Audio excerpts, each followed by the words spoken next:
சேலம் மாவட்டம் சங்ககிரி வட்டத்திற்குட்பட்ட அரசிராமணி குள்ளம்பட்டி பகுதியைச் சேர்ந்தவர் முனியப்பன். இவரது மனைவி பூங்கொடி. இவருக்கு 29 வயதில் சுரேஷ் என்ற மகன் ஒருவர் உள்ளார்.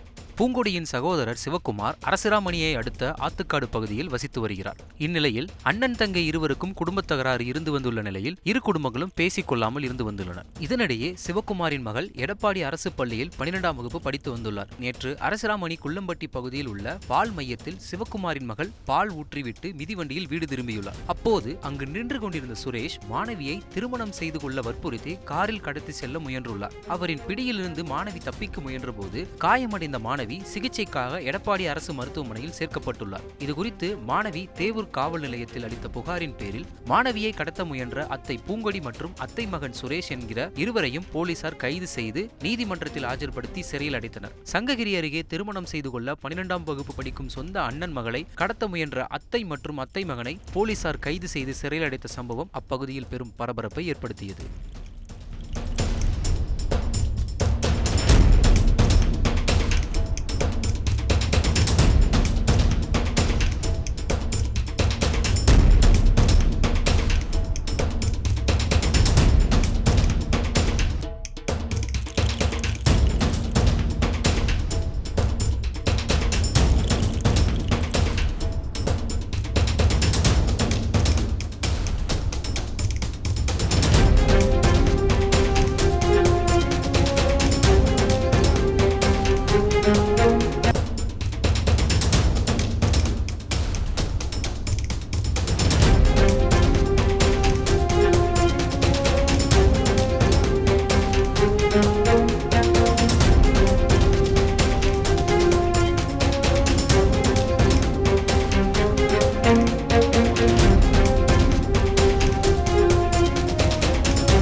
செய்திகளை உடனுக்குடன் தெரிந்து கொள்ள உடனே சப்ஸ்கிரைப் பண்ணுங்க.